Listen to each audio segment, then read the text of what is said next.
The Lorax.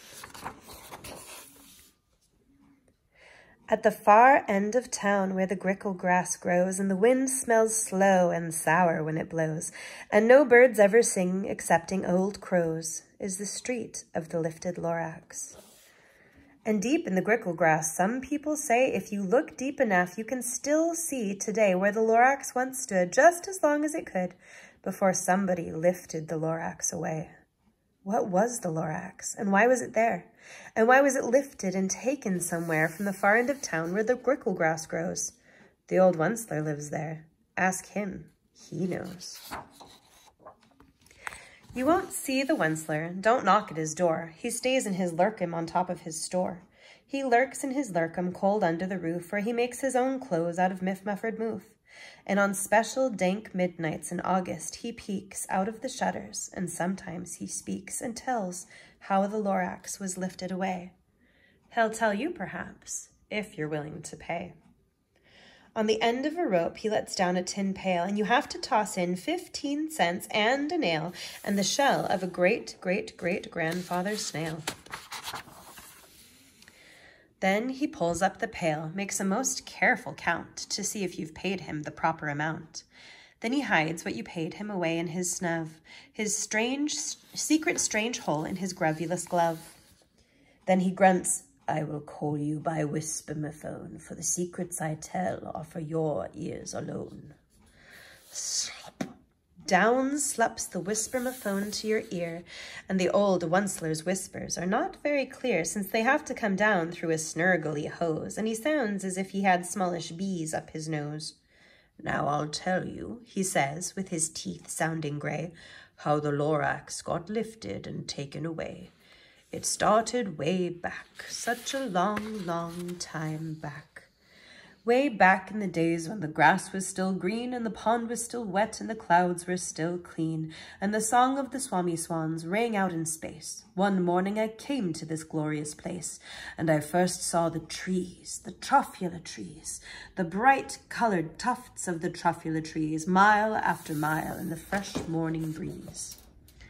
And under the trees I saw brown barbaloots frisking about in their barbaloot suits as they played in the shade and ate truffula fruits. From the ripulous pond came the comfortable sound of the humming fish humming while splashing around.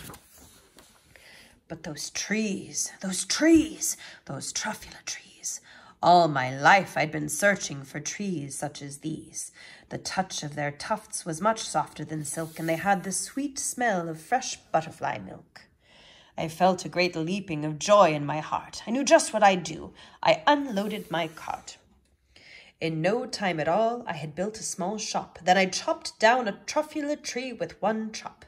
And with great skillful skill and with great speedy speed, I took the soft tuft and I knitted a thneed. The instant I'd finished, I heard a gazump. I looked.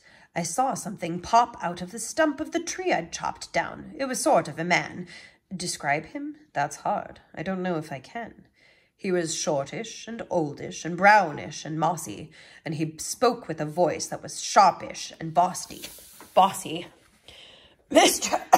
he said with a sawdusty sneeze, "I am the Lorax. I speak for the trees. I speak for the trees have no tongues, and I'm asking you, sir, at the top of my lungs." He was very upset as he shouted and puffed, "What's that thing that you've made from my truffula tuft?" "Look, Lorax," I said, "there's no cause for alarm. I chopped just one tree. I'm doing no harm. I'm being quite useful. This thing is a thneed. A thneed's a fine something that all people need. It's a shirt, it's a sock, it's a glove, it's a hat, but it has other uses, yes, far beyond that. You can use it for carpets, for pillows, for sheets, or curtains, or covers for bicycle seats." The Lorax said, "Sir, you are crazy with greed. There is no one on earth who would buy that fool thneed." But the very next minute I proved he was wrong, for just at that minute a chap came along and he thought that the thneed I had knitted was great. He happily bought it for $3.98. I laughed at the Lorax. "You poor stupid guy, you never can tell what some people will buy." "I repeat," cried the Lorax, "I speak for the trees." "I'm busy," I told him. "Shut up, if you please." I rushed across the room and in no time at all built a radiophone. I put in a quick call. I called all my brothers and uncles and aunts and said, "Listen here. Here's a wonderful chance for the whole Onceler family to get mighty rich. Get over here fast. Take the road to North Nitch. Turn left at Weehawken, sharp right at South Stitch." And in no time at all, in the factory I built, the whole Onceler family was working full tilt. We were all knitting thneeds, just as busy as bees, to the sound of the chopping of truffula trees. Then, oh baby, oh, how my business did grow. Now chopping one tree at a time was too slow, so I quickly invented my super axe hacker, which whacked off 4 truffula trees at one smacker. We were making thneeds 4 times as fast as before, and that Lorax, he didn't show up anymore. Well, but the next week, he knocked on my new office door. He snapped, "I'm the Lorax who speaks for the trees which you seem to be chopping as fast as you please. But I'm also in charge of the brown barbaloots who played in the shade in their barbaloot suits and lived happily eating truffula fruits. Now, thanks to your hacking my trees to the ground, there's not enough truffula fruit to go round, and my poor barbaloots are all getting the crummies because they have gas and no food in their tummies. They loved living here, but I can't let them stay. They'll have to find food, and I hope that they may. Good luck, boys," he cried, and he sent them away. I, the Onceler, felt sad as I watched them all go, but business is business, and business must grow, regardless of crummies and tummies, you know.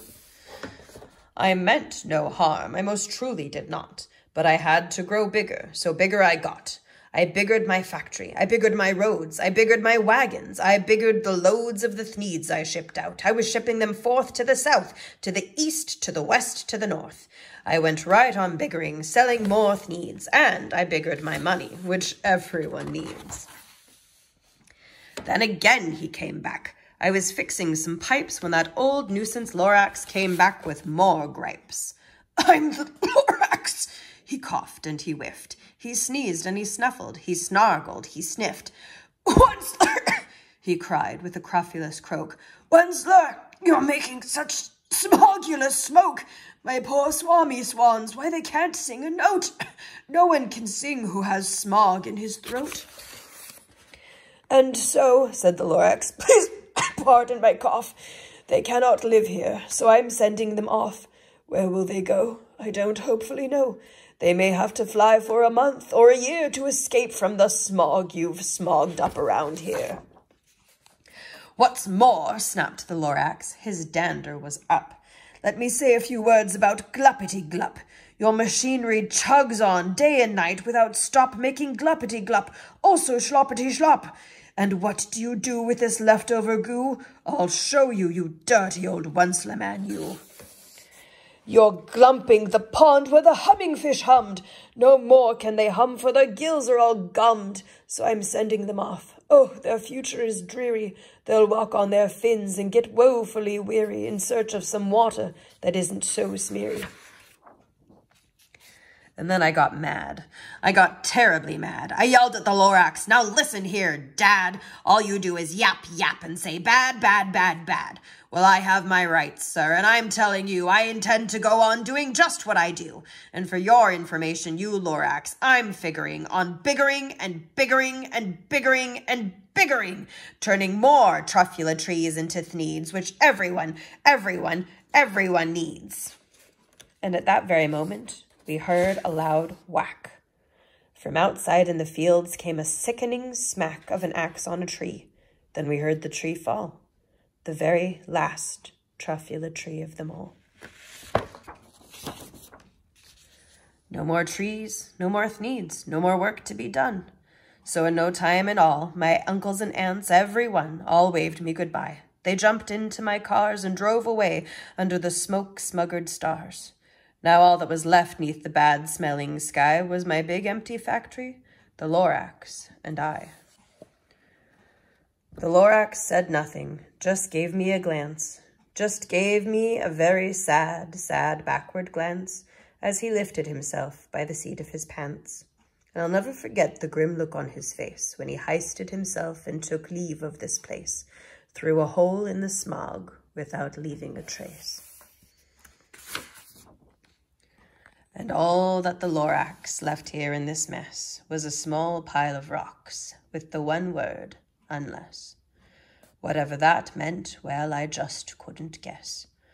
That was long, long ago, but each day since that day I've sat here and worried away.